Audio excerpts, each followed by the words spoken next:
The folder rode shotgun the whole drive up from Annapolis. State-issued Manila, the kind that gets softer at the corners after a few hands touch it. I had it wedged between the passenger seat and the center console so it wouldn't slide when I took the curves on Route 2. January light came in flat through the windshield, that washed-out gray you get in Maryland when the sky can't decide if it wants to snow or just stay cold. I didn't open the folder again. I'd read it twice already that morning before I left my apartment. Not much in there. A complaint summary, 3 pages. A licensing memo. A printout of the group home's last inspection report from November. Annie Murray's sticky notes all over everything, her handwriting tight and slanted. Quick turnaround. Recommend closure or remediation by WED. Another one said press interest possible. Keep it clean. That was Annie. She ran the contract pool for the Department of Human Services, and she didn't like surprises. A missing staff member was a surprise. A licensed group home near Druid Hill Park with bug complaints and fire alarms going off at 2 in the morning was the kind of surprise that could end up in the Baltimore Sun if someone decided to make noise about it. She'd called me Saturday evening. I was microwaving leftover rice and watching a basketball game I didn't care about. She said they needed an independent review before the case got reassigned to someone with a badge and a longer timeline. I told her I could start Monday. She said she'd send the file. That was it. I took the exit onto I-83 and followed the signs toward downtown. Traffic wasn't bad for a Monday morning. Most of the rush had cleared out by the time I hit the city limits.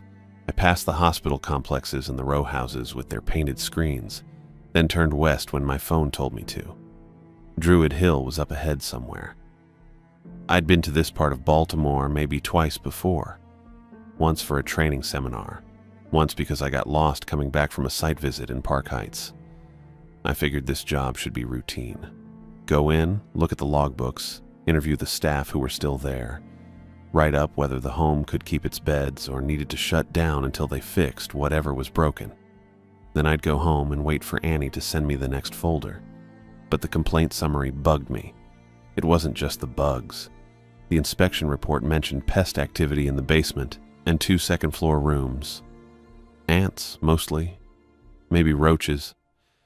The director had signed off on an extermination schedule, and the inspector noted it as pending remediation. Fine. That happened. It was the other stuff.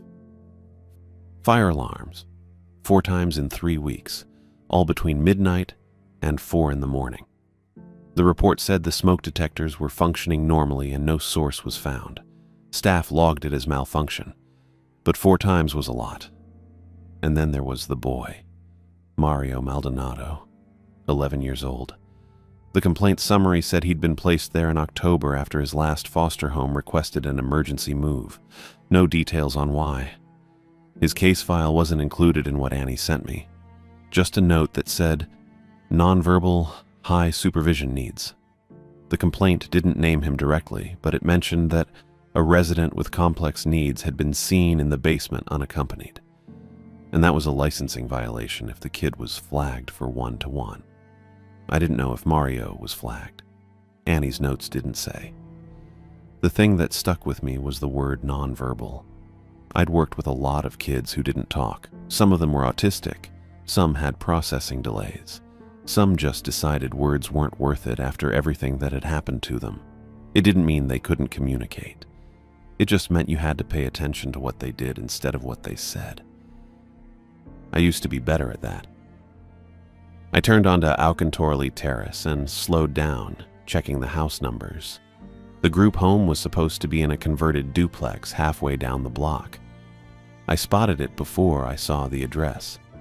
Brick front, 3 stories, narrow porch with a metal railing. The paint on the window trim was peeling. There was a small sign by the door, white with blue lettering. West Side Youth Services, licensed residential facility. I pulled over and parked across the street, turned off the engine, sat there for a second. I didn't want to think about why I was doing this job instead of the one I used to have. But it came up anyway.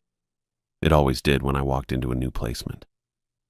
I'd been a school counselor for 6 years, middle school, then high school.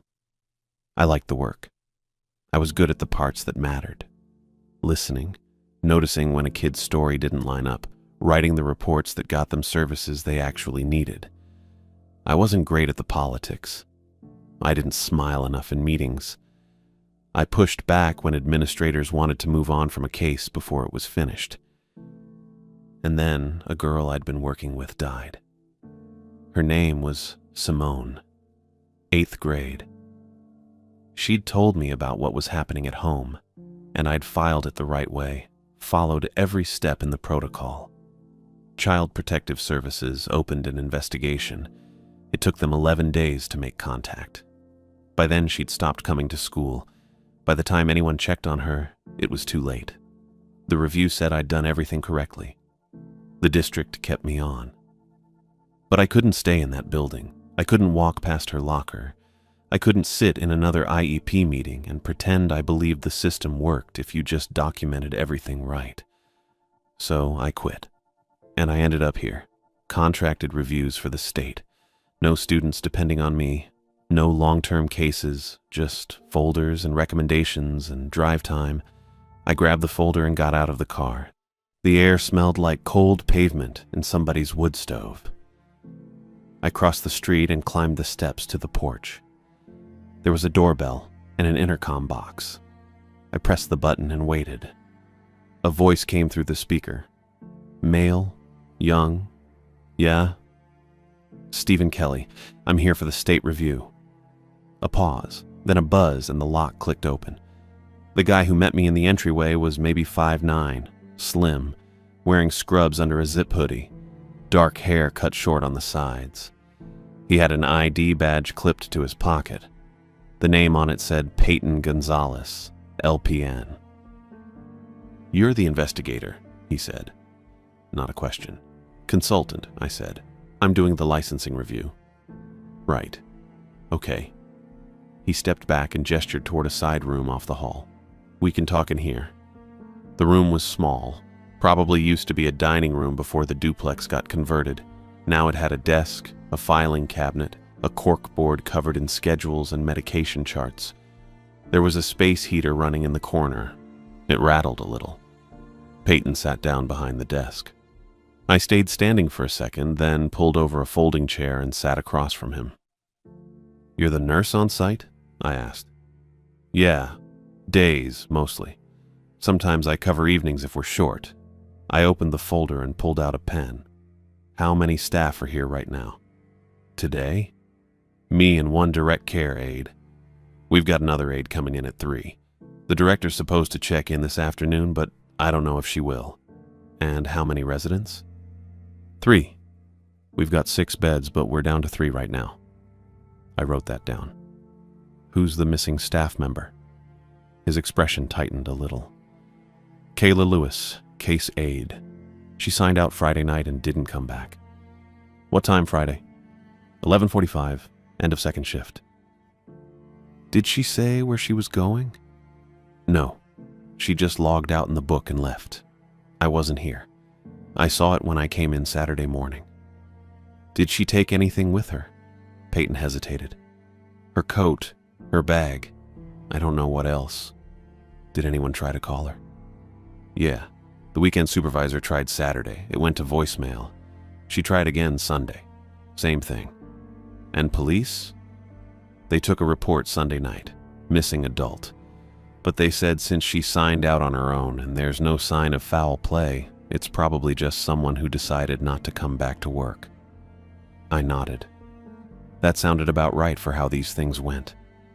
Adults disappeared all the time. Most of them turned up. Some didn't want to be found. Was she having problems here? I asked. Peyton looked at the desk. I don't know. She seemed fine. She was good with the kids. Any issues with the director? Other staff? Not that I saw. I made a note. The complaint summary mentions a resident was in the basement with her before she left. That right? He didn't answer right away. When he did, his voice was quieter. Yeah, Mario.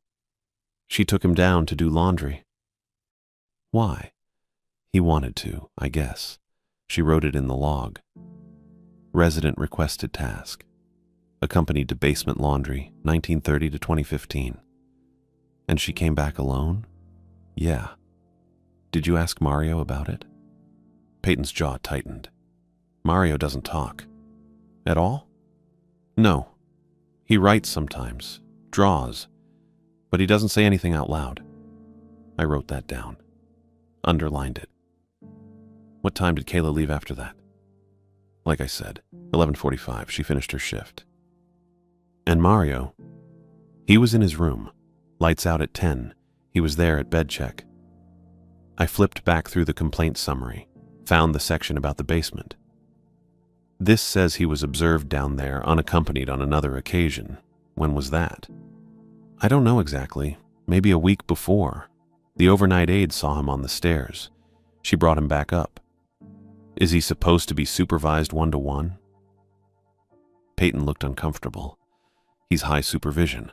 We're supposed to know where he is, but we don't have the staffing for one-to-one unless he's in crisis. I nodded. I'd heard that before. Lots of places had policies they couldn't actually staff. Can I see the logbook? I asked. Peyton pulled a 3-ring binder from the desk drawer and handed it over. I flipped to the last week of entries. Kayla's handwriting was round and neat. She'd logged the laundry trip exactly like Peyton said. 1930 to 2015. Resident cooperative. Task completed. Return to unit. Nothing about why Mario wanted to do laundry. Nothing about what happened down there. I looked up. Can I talk to Mario? Peyton shifted in his chair. You can try.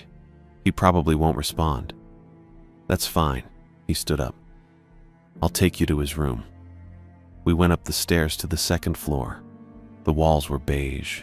There were scuff marks along the baseboards and a water stain on the ceiling near the landing. It smelled like cleaning spray and something else underneath. Something stale. Peyton stopped at the third door on the left. It was open halfway. He's in there, he said. I'll wait out here. I stepped past him and looked inside. The room was small. Twin bed, dresser, a wooden chair by the window. The blinds were half closed. There was a bookshelf with maybe 6 or 7 books on it, all of them thin. Kids' chapter books, a notebook on the desk, a pencil cup, and the wall. Above the bed, someone had taped moth wings in neat rows, maybe 20 of them, all different sizes. Brown ones, gray ones, a few that still had dusty yellow patterns on them. They were arranged carefully, evenly spaced, like specimens in a collection. I stood there looking at them. The boy wasn't in the room. I glanced back at Peyton. Where is he? Probably the common room, downstairs. I pulled out my notebook and wrote it down. Moth wings, arranged, collecting. Then I stepped back into the hall and closed the door most of the way. Okay, I said. Let's go find him.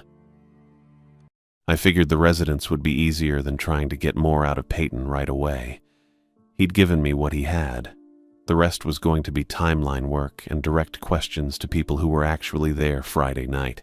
I needed something solid. Logs could get altered, staff could misremember or cover, but kids usually just told you what they saw, especially if you didn't make it complicated. Peyton said Florence Garrett and Albert Lee were both around Friday evening and probably still up when Kayla left. He offered to bring them in one at a time. I said that'd work. Florence came first. She was maybe 16, slender, long black hair tied back in a ponytail.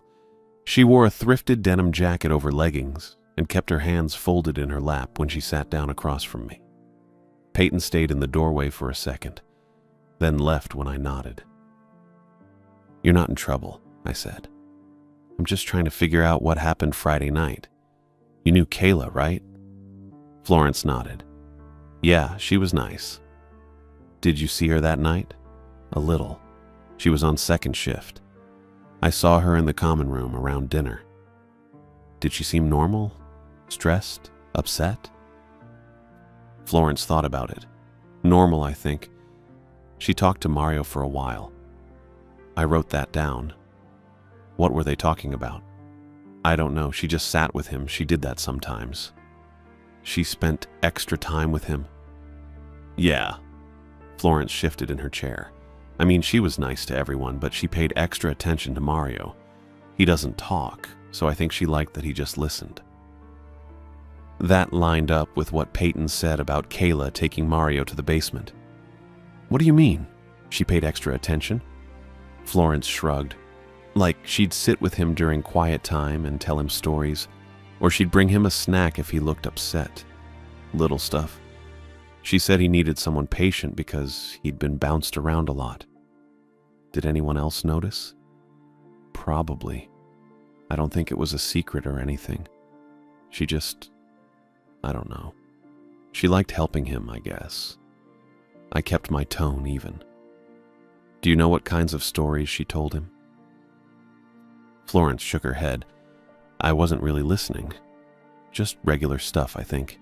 Like about her day or something. Okay. And Friday night, did you see her leave? No. I went to bed around 10.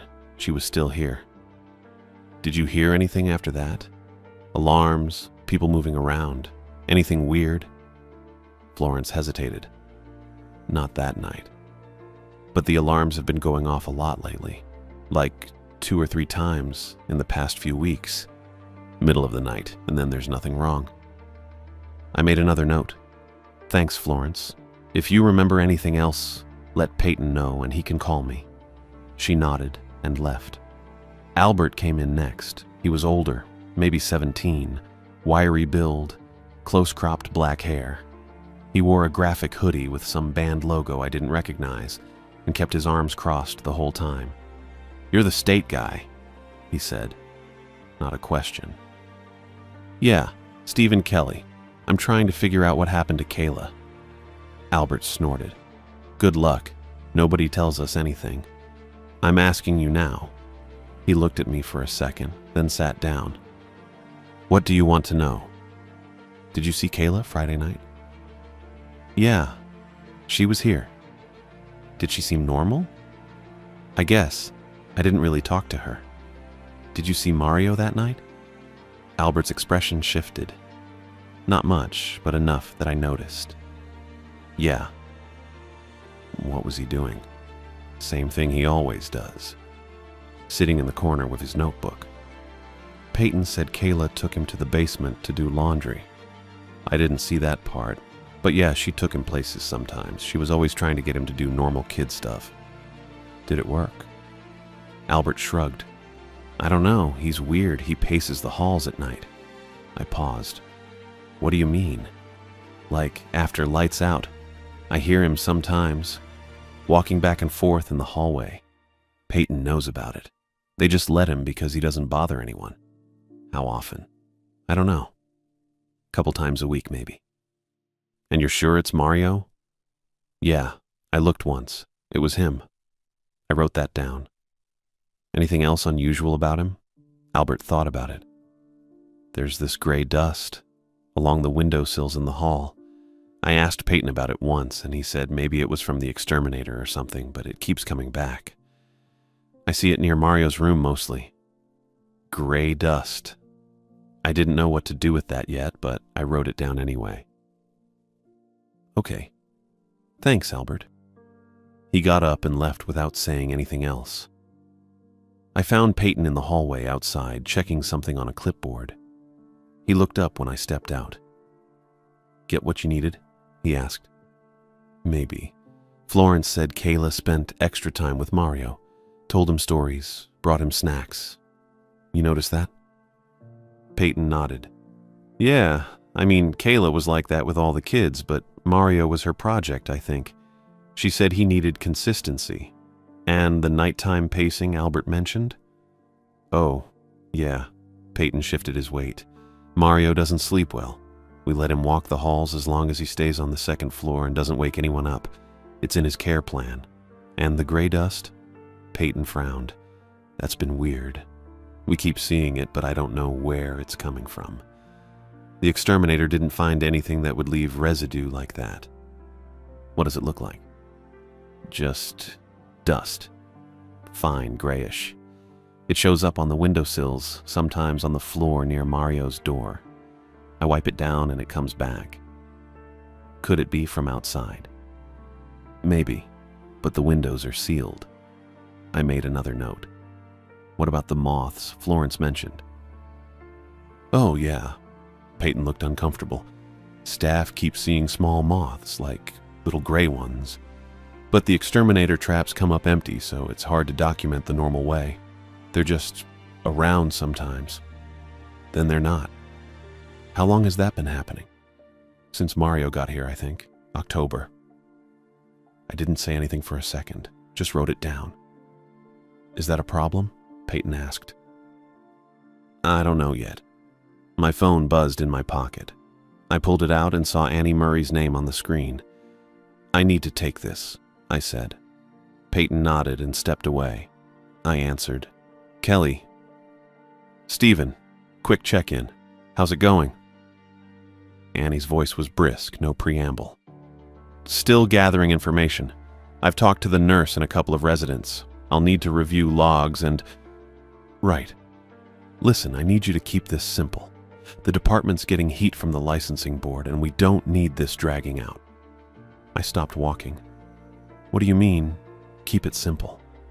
Frame it as ordinary staff negligence. Kayla Lewis didn't follow protocol, supervision lapsed. She bailed when she realized she'd screwed up. Clean, straightforward. We close the file by Wednesday and move on. Annie, I don't have enough to... You have plenty. She took a high-needs kid to the basement, unsupervised. That's the violation right there. Everything else is noise. I felt something tighten in my chest. I need her phone records, and I need full shift logs for the past month before I can recommend anything. Silence on the other end. Then Annie's voice came back cooler. Steven, you're not law enforcement. You're not running a criminal investigation. You're doing a licensing review. That means you document what's already obvious, and you give me something I can take to the board. I'm telling you it's not obvious yet. Then make it obvious. That's not how this works. Another pause, longer this time. Fine, Annie said. Do what you need to do. But I'm not pulling strings for phone records or subpoenaing logs. You've got what's in front of you. Use it. Annie, I'll check in tomorrow. The line went dead. I stood there in the hallway for a second, staring at my phone. That was it. I'd pushed back, and now I was the problem. Annie wasn't going to help me get records. She wasn't going to run interference with the police or the director or anyone else. She wanted this closed, and if I didn't close it the way she wanted, she'd just pull me off and hand it to someone who would. I pocketed my phone. Cooperation just got harder. Whatever this was, Kayla's disappearance, the basement, the moths, the gray dust, I was going to have to dig without support. That's me, I guess. I went back to find Peyton. Peyton brought Mario to the side room around 2 that afternoon. Thelma Cochran came with him. She introduced herself as the contract therapist assigned after Mario's placement. She was probably mid-40s, 5'7" or so, light brown hair in a neat bun, hazel eyes behind thin frames. She wore a cardigan over a blouse and carried a clipboard bag. She shook my hand and sat down in the folding chair next to Mario without asking if she should stay. I figured she probably had to. Mario was her client. Mario was small, 4'8" maybe, slight build, sandy blonde hair, shaggy over his forehead, pale blue eyes, narrow chin. He wore an oversized hoodie with a faded logo I didn't recognize and kept a spiral notebook pressed against his chest with both hands. He didn't look at me when he came in. He sat down in the chair Peyton pulled over and stared at the floor. Peyton left and closed the door behind him. I introduced myself, told Mario my name was Steven Kelly and I was here to ask a few questions about what happened last week. Mario didn't respond, didn't look up. Thelma leaned forward slightly and said in a calm, measured voice that Mario understood me but preferred to communicate through writing or drawing. She asked Mario if he was comfortable answering questions today. Mario nodded once. Small movement. Barely there. I asked if he remembered Kayla Lewis. Mario nodded again. His fingers tightened on the notebook. I asked if he could tell me about the last time he saw her. Mario opened the notebook. He flipped past a few pages covered in pencil drawings, mostly geometric patterns, some kind of repeating shapes I couldn't quite make out. He found a blank page and pulled a pencil from his hoodie pocket. He wrote slowly, pressing hard enough that I could hear the graphite scratch against the paper. He turned the notebook around so I could read it. She helped me. I asked what kind of help. Mario pulled the notebook back and wrote again. This time it took longer. He paused halfway through, staring at the page, then kept going. Washing. She said washing helps. I asked what they were washing. Mario didn't write anything for a while. He looked at Thelma. She gave him a small nod, the kind of encouragement therapists give when they want you to keep going but won't push. Mario wrote one more word. Me. That didn't make sense. I asked if Kayla helped him do laundry. Mario shook his head. He underlined the word me twice, hard enough the pencil tore the page a little. Thelma spoke up then. She said Mario sometimes engaged in symbolic thinking, and that washing could represent emotional cleansing or a coping mechanism he associated with safety. She said it gently, like she was translating. Mario didn't react. He just kept staring at the notebook. I asked where Kayla went after she helped him. Mario started writing again. His hand moved faster this time, almost frantic. He filled 3 lines before he stopped and turned the notebook around. She went to the light. She said it was okay. She said I could stay. I read it twice. I asked what light he meant. Mario pulled the notebook back and stared at the page for a long time. Then he flipped to a new sheet and started drawing instead of writing. He drew a rectangle, tall and narrow. A doorway, I figured. Above the doorway, he drew a circle. Then he started filling the circle with tiny marks. It took me a second to realize what they were. Wings. Dozens of them. Maybe hundreds. He kept adding more, pressing the pencil so hard the page dimpled. The circle turned dark gray from all the graphite. He didn't stop until the whole thing was filled. He turned the notebook around again and set it on the desk between us. I looked at the drawing. I don't know why it hit me the way it did. It was just a doorway and a circle full of wings, but something about the way he'd drawn it, the care he took with each tiny wing, the way they overlapped and crowded together, made my chest tighten. I'd seen kids draw trauma before. This felt different, more specific, more deliberate. I asked if Kayla went through that door. Mario nodded. I asked if he went with her. Mario shook his head. I asked if he saw what was on the other side. Mario didn't move, didn't nod or shake his head. He just stared at the drawing. Then he reached out and closed the notebook. Thelma cleared her throat. She said she thought that was probably enough for today. She said Mario had been very cooperative and she didn't want to push him past his comfort level. I wanted to keep going. I had about 15 more questions, but Mario had already pulled the notebook back against his chest and gone still again. I figured pressing him wouldn't get me anything useful. I thanked Mario for talking to me. He didn't respond. Thelma stood and guided him toward the door. Before they left, I asked Thelma if we could talk for a minute. She told Mario to wait in the hall with Peyton. Mario left without looking back. Thelma sat down again. I asked her how long she'd been working with Mario. She said since late October, about a month, twice a week, sometimes more if the home requested it. I asked if the mutism and the drawings were normal for him. She said yes. She explained Mario had experienced significant trauma in his previous placements, and that selective mutism was a common stress response in children with complex needs. The drawings helped him process emotions he couldn't verbalize. She said all of that in the same calm, therapeutic tone. I asked if she thought the drawings meant anything specific. She hesitated.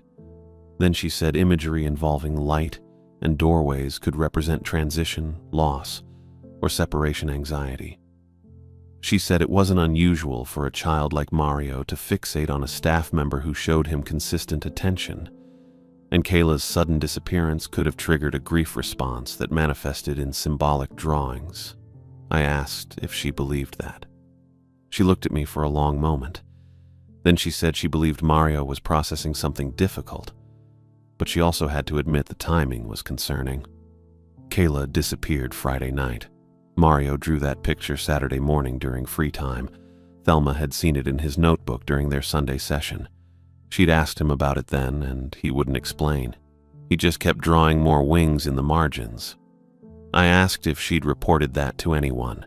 She said she'd mentioned it to Peyton in passing, but didn't file anything formal because she didn't have evidence of a direct connection. Just a drawing. Kids drew strange things all the time. I thanked her. She left. I sat there staring at my notes for a while. Then I called it a day. I stayed at a motel on Reisterstown Road that night. It was the kind of place that rents by the week and doesn't ask questions.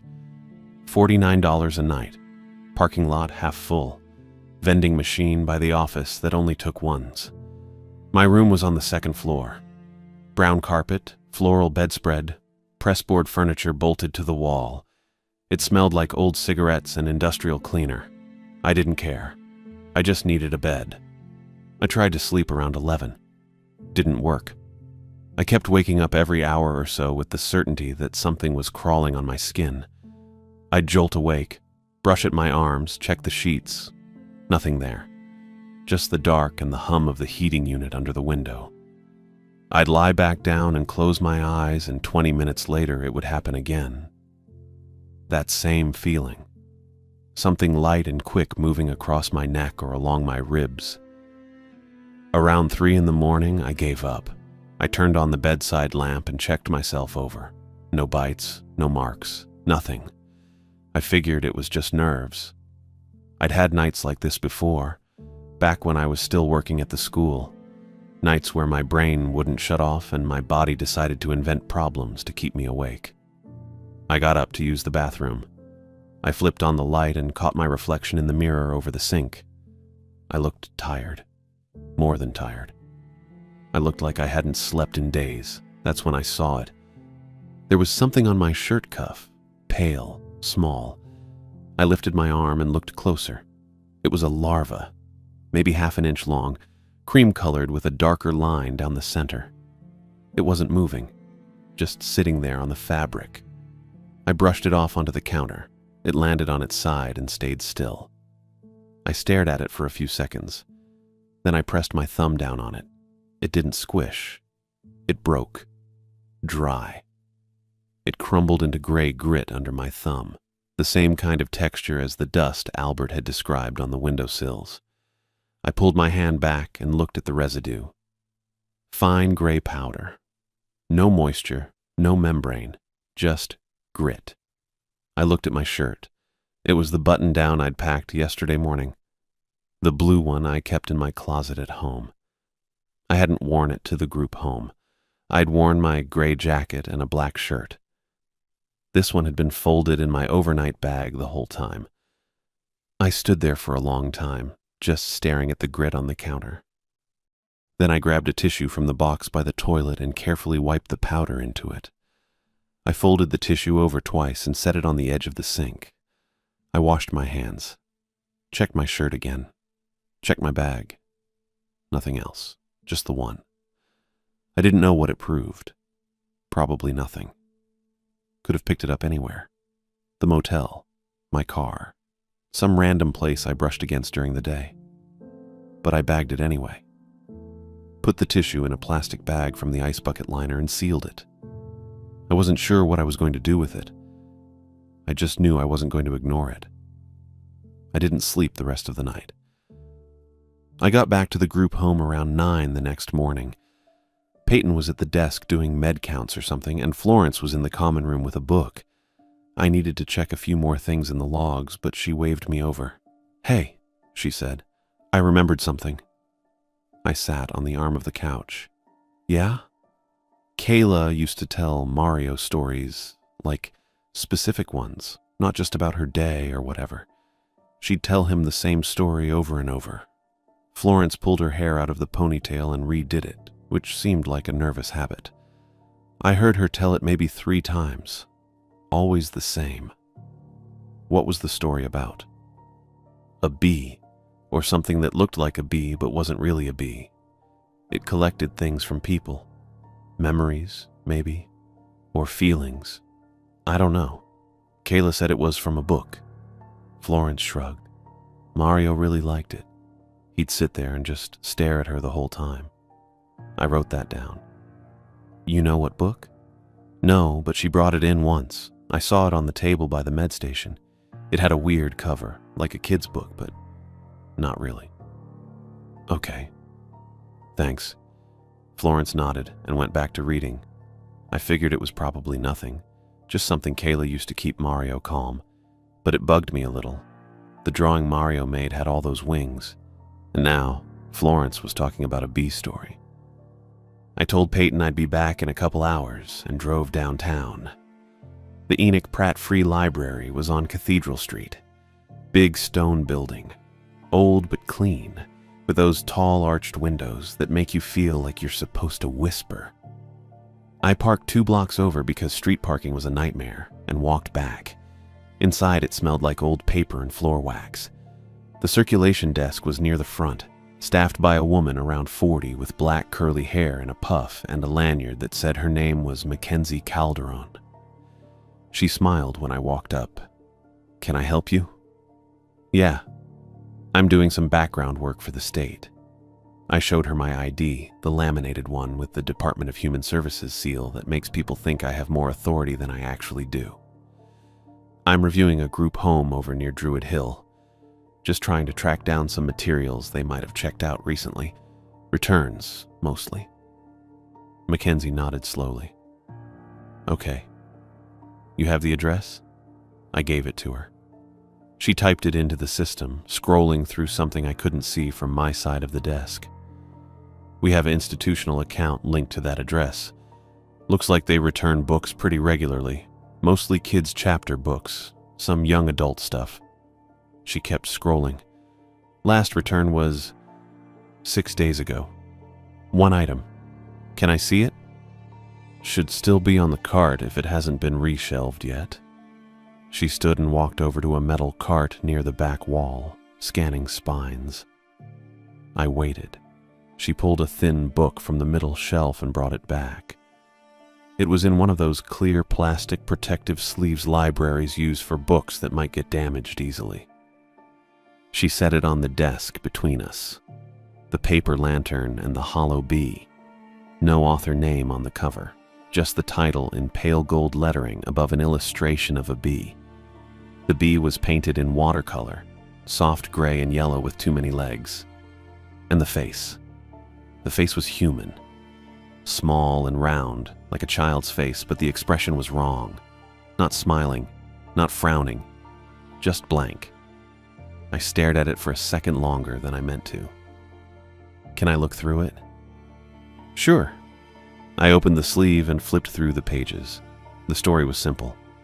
A paper lantern hung in a garden and a hollow bee came every night to visit it. The bee collected light from the lantern piece by piece until the lantern went dark. Then the bee flew away.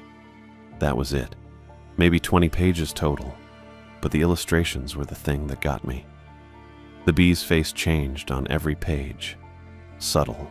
Same round face, same features, but the expression shifted. Curious on page 3, hungry on page 7, tired on page 12, sad on the last page, or maybe not sad, empty. I flipped back to the beginning and checked again. Yeah, definitely different. This is weird, I said. Mackenzie leaned over to look. Yeah, we don't get a lot of requests for that one. It's been in the collection for years, but doesn't circulate much. Too strange for most kids, I think. I turned to the inside cover and checked the stamp history.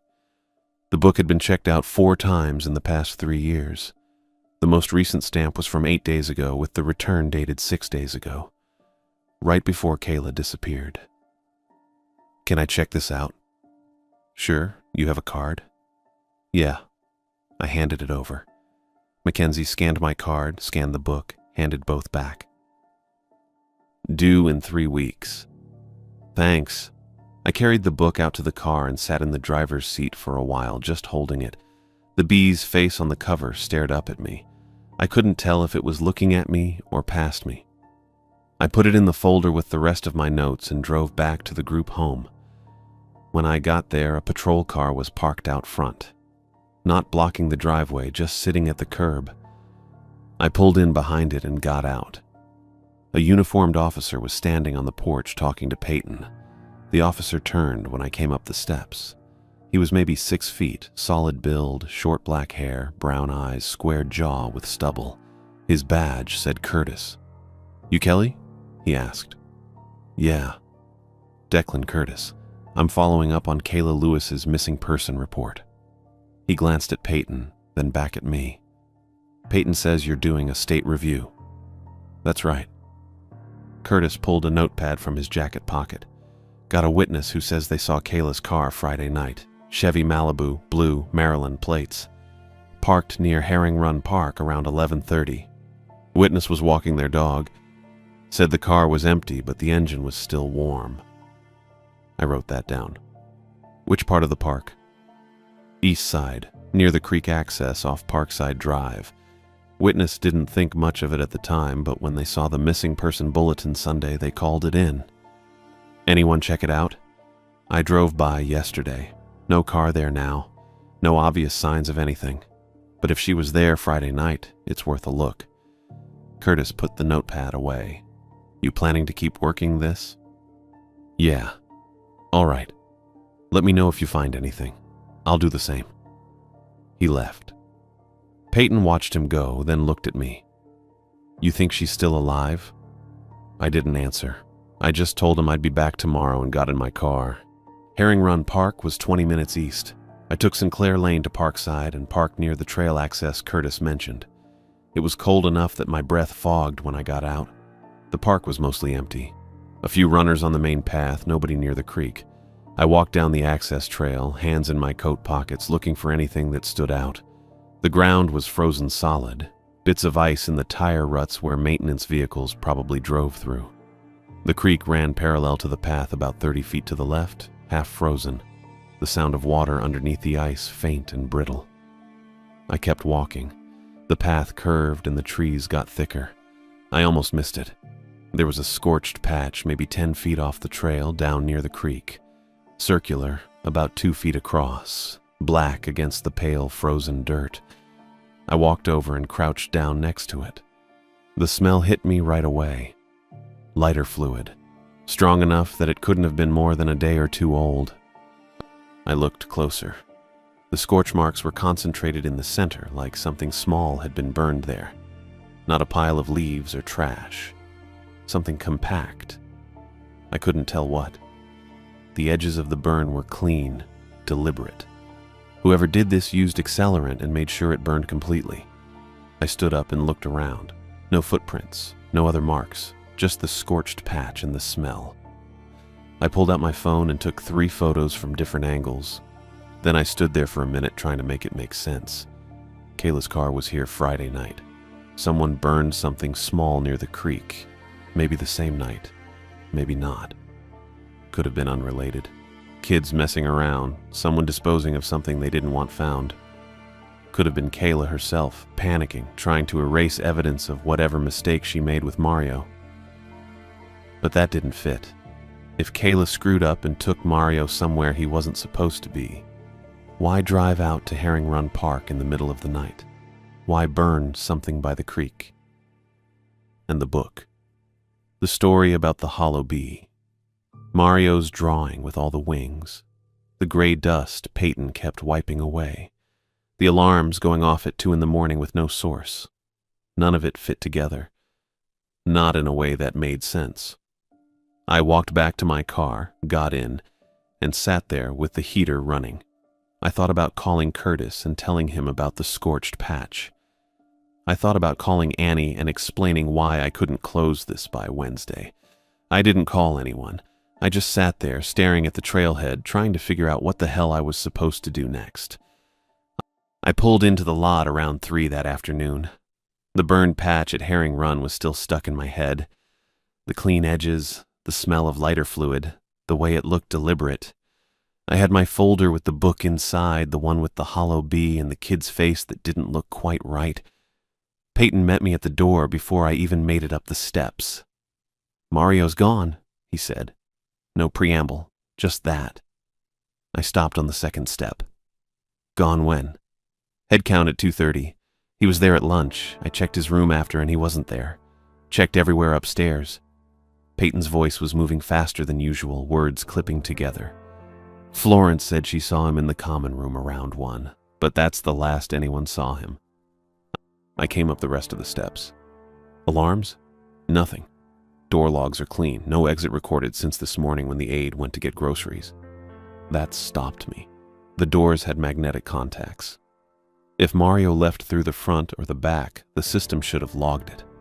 Should have beeped. Should have done something. "Show me the logs," I said. Peyton pulled out his phone, swiped to a monitoring app. I looked at the screen. Last entry was 9:42 that morning. Front door. Logged out, logged back in 11:15. Nothing after. I handed the phone back. "He's 11 years old. He didn't bypass the system." "I know." "So he's still inside." That's what I thought, but I checked every room twice. Bathrooms, closets, under beds. He's not upstairs. Florence appeared in the hallway behind Peyton. She had her arms wrapped around herself, denim jacket pulled tight. "I need to tell you something," she said. Peyton stepped aside. Florence came to the doorway but didn't come out onto the porch. She looked at me, then at the floor. "I gave him the book," she said. I waited. "The one Kayla used to read to him. I saw it on your desk this morning when I walked past. You left it there when you went out. I thought..." She stopped. Started again. "He's been really off since Kayla left. Pacing more. Not eating. I thought maybe if he had the book it'd help. Settle him down or something." I didn't say anything right away. I'd left the book on the desk in the side room. Stupid. I should have kept it in the folder. Kept the folder in my car.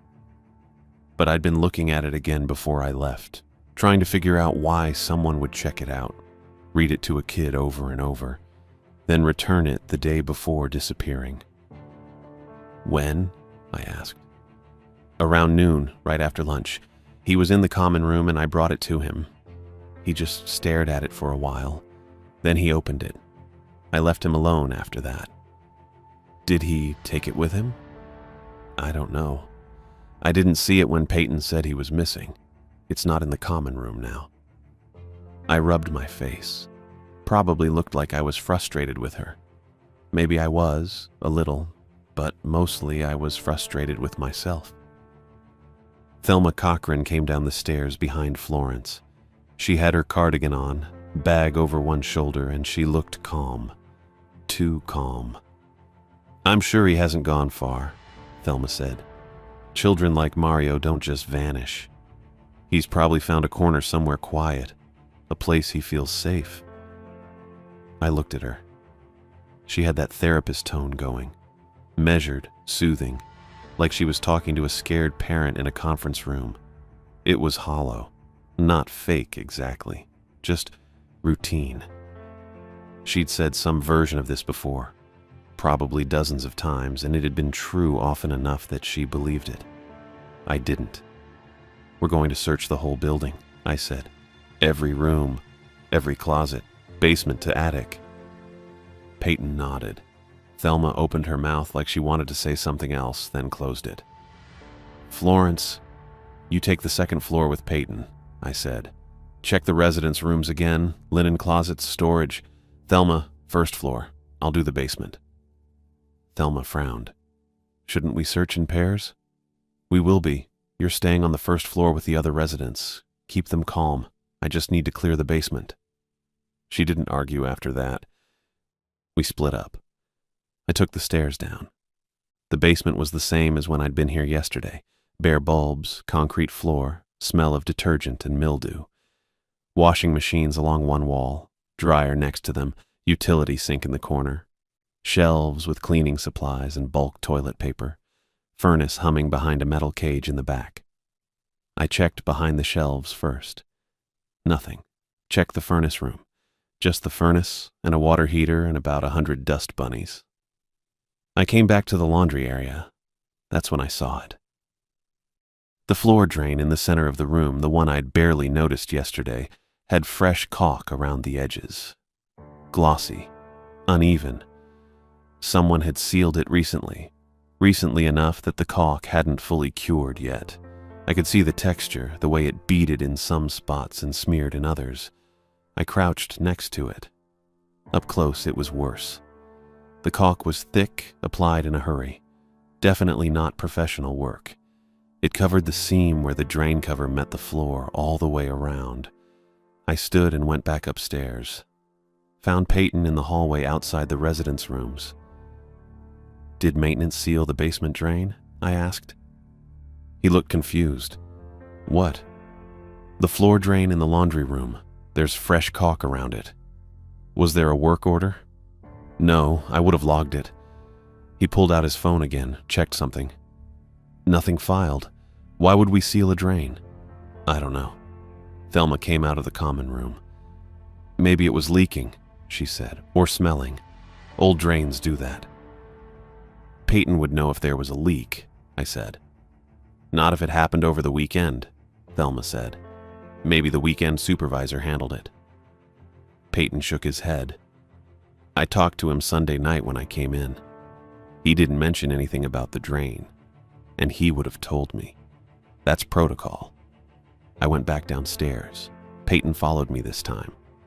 I knelt next to the drain again, pulled my keys out of my pocket, picked the flathead car key and wedged it under the edge of the caulk. It peeled away easier than I expected. Soft, barely set. I worked my way around the edge, prying it loose. When I had enough cleared, I hooked my fingers under the drain cover and pulled. It came up. Warm air hit me first, not hot, just warm. Warmer than it should have been. Then the smell. Kerosene. Strong. The same smell I'd caught at Herring Run, but thicker here. Concentrated. And under it, something sweet. Burned sugar, maybe, or burned paper. I couldn't place it exactly, but it made my throat tighten. I leaned over the opening, pulled out my phone and turned on the flashlight, shone it down. The beam didn't reach far, just showed the top of a pipe, maybe 6 inches across, that dropped straight down into darkness. No bottom visible. I heard something. Faint. Fluttering. Like paper shifting in a draft. I held still and listened. It came again, soft, rhythmic. Wings, maybe, or pages turning. Peyton was standing behind me. "What is that?" he asked. "I don't know." I stood up fast, almost stumbled. "We're going upstairs now." "What?" "Now, Peyton." I didn't wait for him to argue. I went up the stairs 2 at a time, Peyton right behind me. Found Thelma in the side room with Florence and Albert. "Everyone stays on the first floor," I said. "Nobody goes to the basement, understood?" Thelma started to ask why, but I was already pulling out my phone. I dialed 911. The dispatcher picked up on the second ring.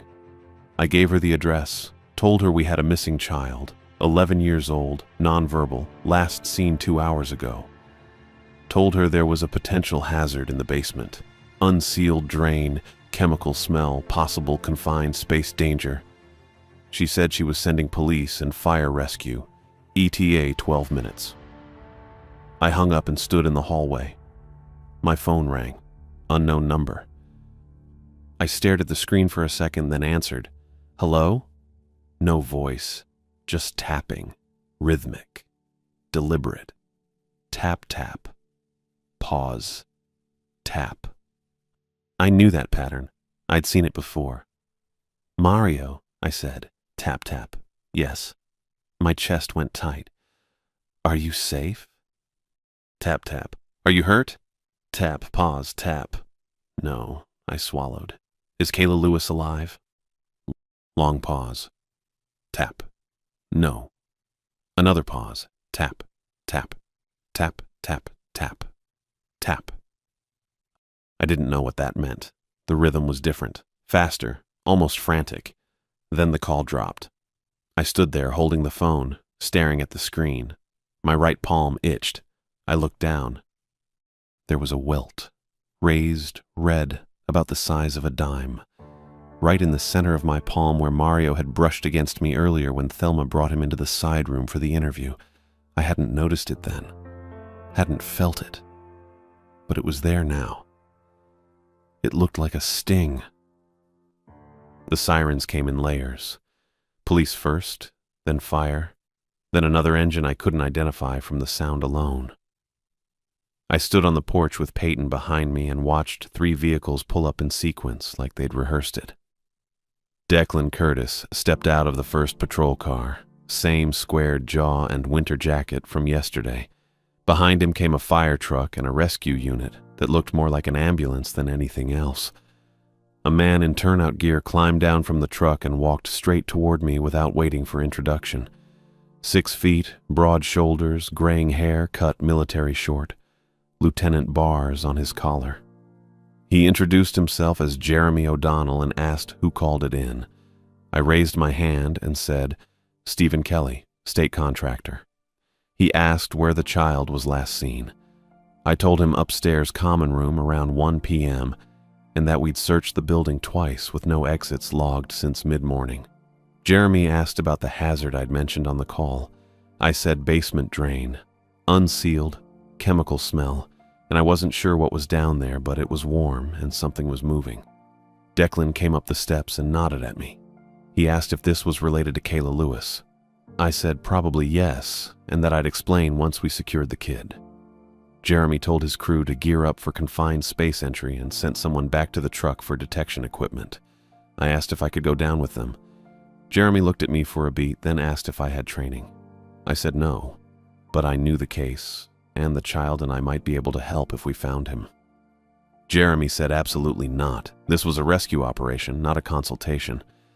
I told him the kid didn't talk and communicated through tapping and drawings, and he'd called me 20 minutes ago using a phone I couldn't trace. Jeremy's expression shifted slightly. He asked what the kid said. I said he confirmed he was safe, confirmed he wasn't hurt, and confirmed Kayla Lewis was dead. Declan's posture changed. He asked if I was sure about that last part. I said 1 tap for no, 2 taps for yes, and Mario tapped once when I asked if Kayla was alive. Declan pulled out his radio and requested a detective and the medical examiner on standby. Jeremy told his crew to prep for recovery in addition to rescue. A woman in full turnout gear approached. 5'7", athletic build, dark brown hair braided tight under her helmet, brown eyes, high cheekbones. Jeremy introduced her as Catherine Bridges and said she'd be first in with detection and light. He told her I'd be coming down after her if conditions allowed. Catherine gave me a look that said she didn't love civilians in her workspace but wasn't going to argue with her lieutenant. She asked if I had a flashlight. I pulled out my phone.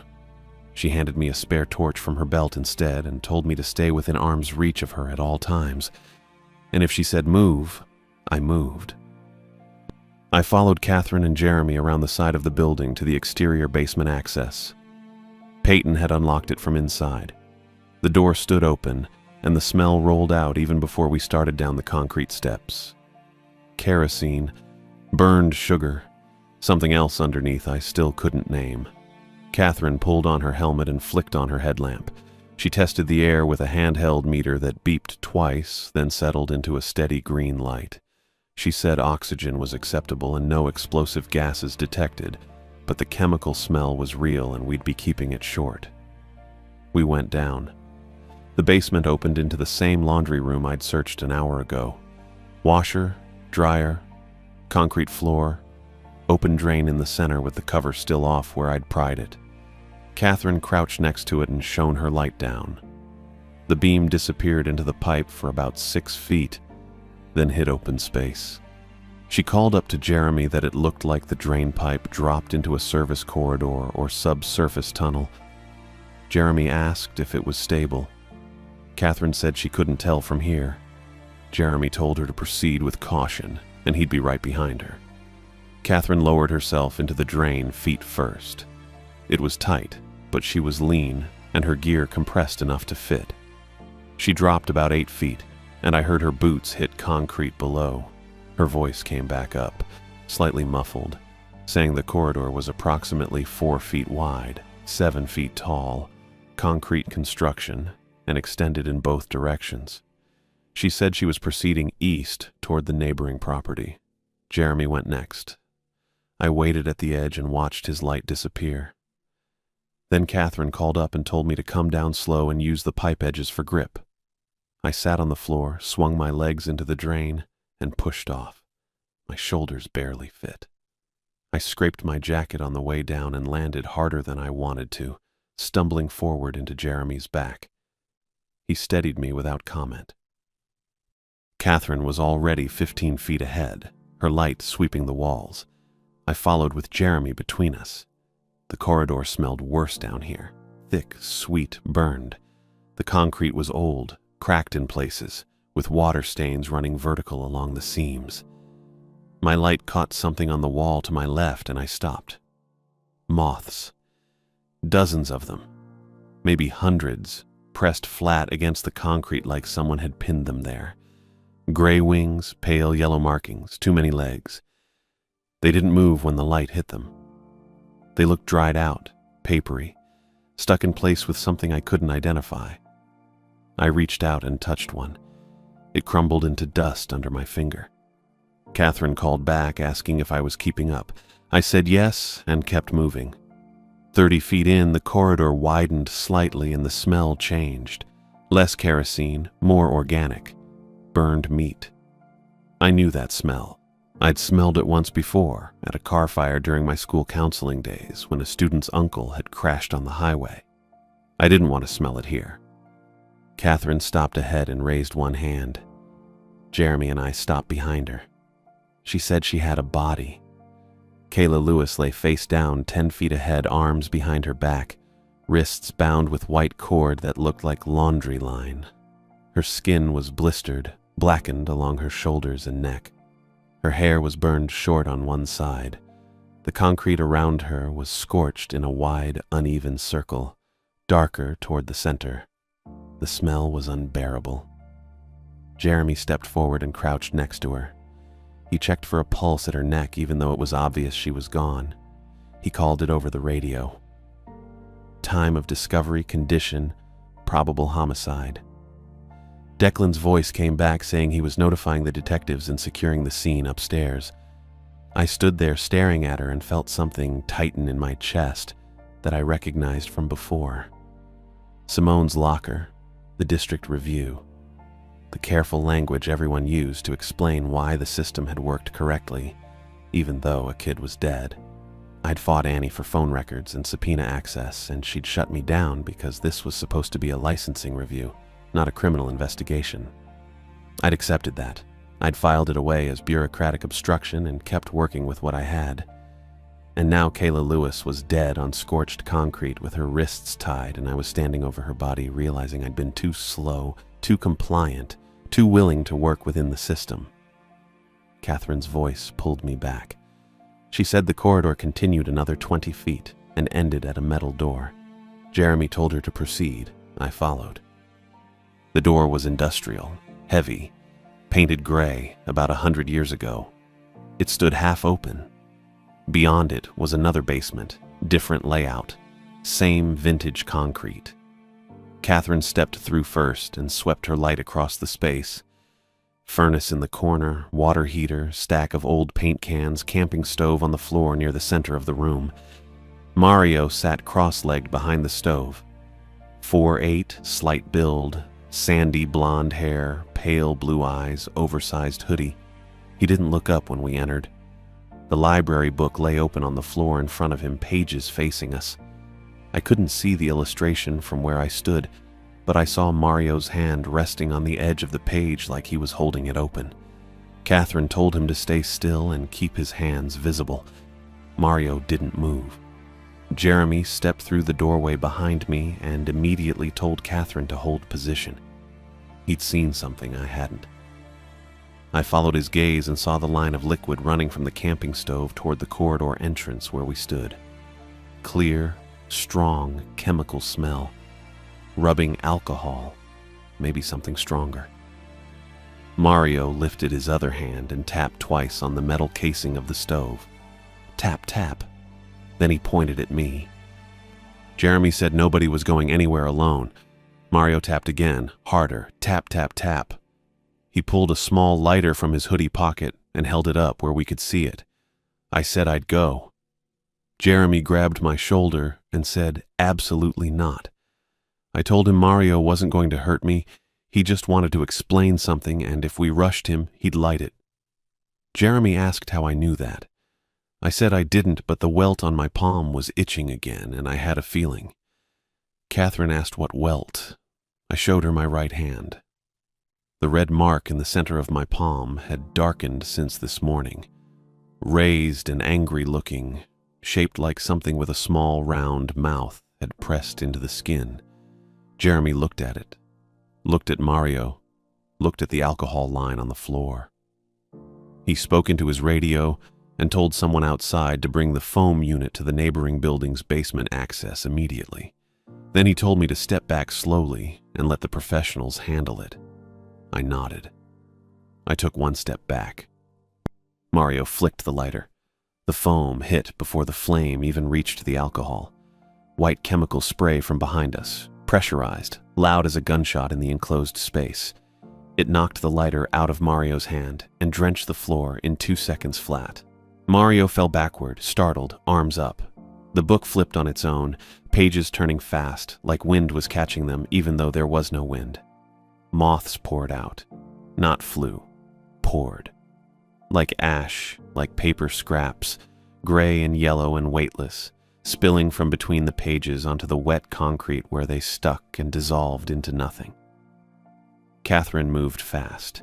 She had Mario's wrists secured before he could recover his balance. Jeremy called for Declan. 2 officers came through the corridor door and helped Catherine bring Mario to his feet. He didn't resist. He didn't look at any of us. He stared at the book on the floor, pages still open, now empty. I stepped closer and looked at the illustration. A bee, same one from the cover, lowering a paper lantern into a dark hole. The lantern's light was fading in the drawing, barely visible, almost gone. Declan came through and confirmed Kayla's body in the corridor. The medical examiner was en route. He asked Jeremy if the basements were clear. Jeremy said yes and ordered both locations sealed pending investigation. They led Mario out through the neighboring building's exterior access. I followed last, climbing concrete steps into cold air that felt sharp and clean after the smell below. Mario sat in the back of a patrol car with his hands cuffed in front of him, staring straight ahead. An officer stood by the door. Declan told me I'd need to give a full statement. I said I would. I wrote the report that night at the motel. Took me 4 hours. I included everything: the missing staff member, the sealed drain, the manipulated fire alarms, the library book's checkout trail, the tapping phone call, the scorched patch by Herring Run Park, Kayla's body in the service corridor, Mario's setup in the adjacent basement. I didn't speculate. I didn't try to explain the moths or the book flipping on its own or why Mario had burned Kayla Lewis after she'd tried to help him. I wrote what I'd seen and what I could prove, and I submitted it to Annie Murray at 6:42 the next morning. She called me at 9:15. She said the report was thorough, but needed reframing. She said the department couldn't present a narrative involving metaphysical elements or unexplained phenomena to the licensing board. She said I'd done good work identifying the staff negligence and supervision failures that led to the incident, and she'd be routing the report into internal review with emphasis on policy improvements and training gaps. I said Kayla Lewis was murdered. Annie said yes, and that was a criminal matter now, not a licensing matter. And our job was to document the institutional failures that created the conditions for the incident. I said, Mario Maldonado killed her. Annie said Mario was a child in state custody with documented trauma and complex needs, and the juvenile system would handle his case according to appropriate protocols. I didn't argue. I'd argued before, and it hadn't mattered. Mario disappeared into the juvenile system within 48 hours. I never saw him again. Kayla became a line in a database, a case number, a training example for future staff about supervision requirements and documentation standards. The book went into evidence, and I never got it back. The group home closed 3 weeks later for unrelated code violations. The welt on my palm didn't heal. It faded slightly, went from angry red to pale pink, but the raised skin stayed. I felt it every time I closed my hand, every time I signed a report, every time I shook someone's hand during an interview. It itched worst at night. I started keeping my hand closed during meetings, fingers curled inward so nobody would ask about it. It's still there now, small, round, permanent. I don't explain it when people notice.